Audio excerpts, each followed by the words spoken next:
Lai marks first year with focus on Taiwan's resilience. New Taipei crash spurs senior driver safety measures. Suhua highway landslide halts traffic. Trump says Russia and Ukraine to start immediate talks on ceasefire. Colombian model murdered just days after Mexican influencer shot. Vietnamese beauty queen arrested for fraud over fiber gummies.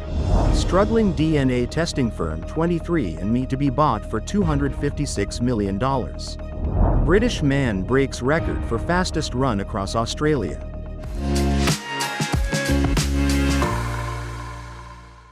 Hello everyone, I'm Oceana. Thank you for joining us on Funday News. It is Wednesday, May 21st, International Tea Day, and here are our top stories. And for today's Taiwan news, Taiwan President赖清德marked his first year in office on May 20th with a speech highlighting key domestic achievements and future goals. He emphasized disaster preparedness, climate action, healthcare, economic strategy, and democratic governance. The speech used Taiwan throughout, reflecting a strong national identity, while largely avoiding cross-strait and foreign policy topics. A serious crash in New Taipei's Sanxia left 3 dead and 12 injured. The Transport Ministry plans to lower the senior driver license renewal age to 70 and add practical tests and incentives for returning licenses. Authorities urge families to monitor elderly drivers closely. Traffic safety campaigns will also be increased to prevent similar accidents in the future. Heavy rain caused a landslide at 164K on Suhua Highway, blocking both directions. Traffic from Heren to Chongde is now one-way only, starting 4:30 p.m. due to safety concerns. The Nan'ao maintenance team reported heavy rainfall with 52.5 millimeters in 1 hour. Authorities are monitoring the situation closely and urge drivers to avoid the area. And in global news, President Donald Trump held a high-stakes phone call with Russian President Vladimir Putin on Monday as he continued his push for an end to Moscow's 3-year-old invasion of Ukraine following last week's peace talks in Istanbul. After the call, Trump told reporters at the Oval Office that he remained confident a deal between Russia and Ukraine would be reached soon. When questioned whether he asked Putin to meet with him during the call, Trump said, "Of course." We just spent 2.5 hours talking to Vladimir Putin, and I think some progress has been made. Trump said, "I said, when are we going to end this, Vladimir? I said, when are we going to end this bloodshed, this bloodbath? It's a bloodbath, and I do believe he wants to end it." Trump said the call lasted 2 hours and that he believed it went very well. He said Russia and Ukraine will immediately start negotiations toward a ceasefire, and that he spoke with Ukrainian President Volodymyr Zelensky, as well as several NATO leaders, after the call with Putin. He also said the Vatican has stated that it would be very interested in hosting the negotiations, and he thought having the talks at the Vatican would be helpful. The murder of a 22-year-old model and influencer in Colombia has sent shockwaves through the country and drawn parallels to the killing of a Mexican influencer last week, highlighting the high rates of femicide in Latin America. According to President of the National Gender Commission of the Colombian Judiciary, Maria Jose Estupiñán, a university student in Colombia's northeastern city of Cúcuta, was killed on May 15th, days after the shooting of a 23-year-old beauty influencer, Valeria Marquez, in Mexico. Local police said they are investigating a video taken from a security camera near the victim's home, in which a man is seen running away from the scene at the time of the incident.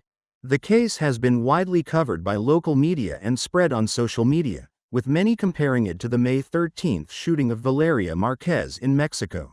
Marquez was killed during a live stream at a salon by a male intruder. Officials in Mexico said they are investigating Marquez's death as a suspected femicide, the killing of a woman or girl for gender-based reasons. However, authorities are not ruling out any hypothesis. While not all homicides involving women are classified as femicides, many are. In 2020, a quarter of female killings in Mexico were investigated as femicides.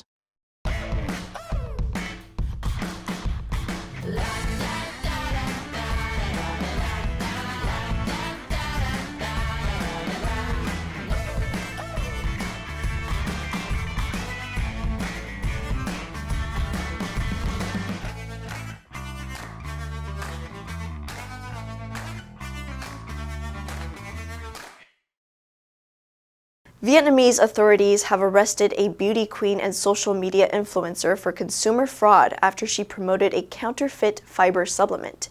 When Toc Tay Tien had heavily marketed gummies that are said to be rich in fiber on her social media channels. However, a public backlash erupted after product tests revealed that this was untrue. She is a former winner of the Miss Grand International Beauty Competition, a well-known personality in Vietnam, and had previously received accolades from the government. Investigators said the product was the result of a joint venture between Ms. Nguyen and a company set up by two other influencers. The influencers claimed that each of their gummies contained fiber equivalent to a plate of vegetables. A member of the public sent the product for testing at a lab, which found that each gummy contained only 16 milligrams of fiber, far from the 200 milligrams as claimed. Authorities then launched an investigation, which found that substandard ingredients low in fiber were used in the manufacture of the gummies. The product's packaging also did not state the fiber content, nor did it mention that the product contained a high level of sorbitol, a substance commonly used in laxatives. The three influencers were fined in March and apologized to the public. The DNA testing firm 23andMe says it has entered into an agreement to be acquired by Regeneron Pharmaceuticals for $256 million. The deal comes 2 months after the company filed for bankruptcy protection in the U.S. 23andMe said Regeneron had committed to comply with its privacy policies as part of the agreement and that Regeneron has security controls in place to protect user data. Last month, the firm agreed to have an ombudsman oversee the protection of user data in response to demands by several state attorney generals in the U.S. The officials expressed concern over the potential for unscrupulous buyers to wield the data against consumers. Regeneron will acquire nearly all of 23andMe's assets. Its subsidiary, Lemonade Health, will be wound down under the agreement. 23andMe will continue to operate as a wholly owned unit of Regeneron, which said it would use the firm's data for drug development. According to Dr. Jennifer King, Privacy and Data Policy Fellow at the Stanford Institute for Human-Centered Artificial Intelligence, Regeneron has different aims from those 23andMe originally presented to consumers. A British ultra-endurance athlete has broken the world record for running across the length of Australia after a grueling 35-day journey. William Googe, 31, started the 3,800-kilometer run in Perth on April 15th and finished on Monday afternoon at Australia's iconic Bondi Beach, with his father by his side. Googe ran the equivalent of 2.5 marathons, about 100 kilometers, every day. He started running marathons after his mother, Amanda, died from cancer in 2018, with this journey raising money for cancer charities in the UK, US, and Australia. Through seeing her fight cancer and the love and respect I had for her as a woman, it meant I had to go another way, and running was my way of showing that. The previous world record for running across Australia was held by Chris Turnbull, who completed the feat in 39 days in 2023. The year before, Australian electrician Ned Brockman ran the same route in 47 days, raising millions for charity. Googe said the run was like a revolving nightmare that wouldn't end. He said, "The first 9 days were extremely challenging, but you have to tell your body and mind that even though you're struggling, you're going to persevere and you're going to get through it." Moments after crossing the finish line, Googe placed a bunch of flowers on Bondi's famous shoreline in memory of his late mother. The answer for yesterday was A, certificates. She has received several certificates in computer programming. Did you answer correctly? Now let's delve into today's news. Vietnamese beauty queen arrested for fraud over fiber gummies.